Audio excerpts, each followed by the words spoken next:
ఇంకొక బ్లౌజ్ కుడుతున్నా. మనం ఆన్‌లైన్‌లో బ్లౌజ్ ప్యాటర్న్స్ తీసుకున్నాను. దాంతోటైతే కట్ చేసినా అండి. వెనక బ్యాక్ సైడ్ అయితే ఇట్లా పెట్టుకుందాము అని చెప్పేసి ఫస్ట్ లైనింగ్ మీద ఇట్లా గీసుకొని తర్వాత మెయిన్ క్లాత్ అయితే అటాచ్ చేసిన. షేప్ బెల్ట్లు అవన్నీ కుట్టిన. ఈ బ్లౌజ్ అయితే తొందరగా కుట్టినా అండి. ఎందుకంటే ఫస్ట్ బ్లౌజ్కి కొంచెం టైం ఎక్కువనే పట్టింది.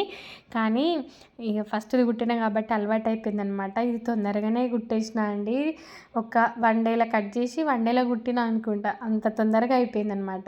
ఇక కుట్టిన తర్వాత వేసుకొని చూస్తేనైతే ఇట్లుంది. ముందు కూడా నేను ఇట్లా కొంచెం ఇట్లా నెక్ దగ్గర షేప్ ఇద్దాం అనుకున్నాను అనమాట. అది లైట్గా ఇచ్చిన బుగ్గ హ్యాండ్స్ పెట్టుకొని ఇది కృష్ణ ముకుంద మురారి హ్యాండ్స్ ఉంటాయి కదా, అది పెట్టుకున్నాను అనమాట. వెనుకకైతే బటన్ పెట్టేసుకున్నాం. నా దగ్గర సేమ్ కలర్ బటన్ ఉండే అనమాట. ఆ బటన్ అయితే పెట్టేసుకున్నాను అనమాట. అసలు బాగా కుదిరింది కదా బ్లౌజ్. ఫస్ట్ దాంతో పోలిస్తే ఇది చాలా బెటర్ అనమాట. ఎందుకంటే మనం కుడతా ఉంటే ఏదైనా వస్తుంది కదా, పర్ఫెక్ట్‌గా కుదిరింది బ్లౌజ్ అయితే. నాకు చాలా నచ్చిందండి. ఎలా ఉందో చెప్పండి. నచ్చితే లైక్ చేయండి, సబ్స్క్రైబ్ చేసుకోండి.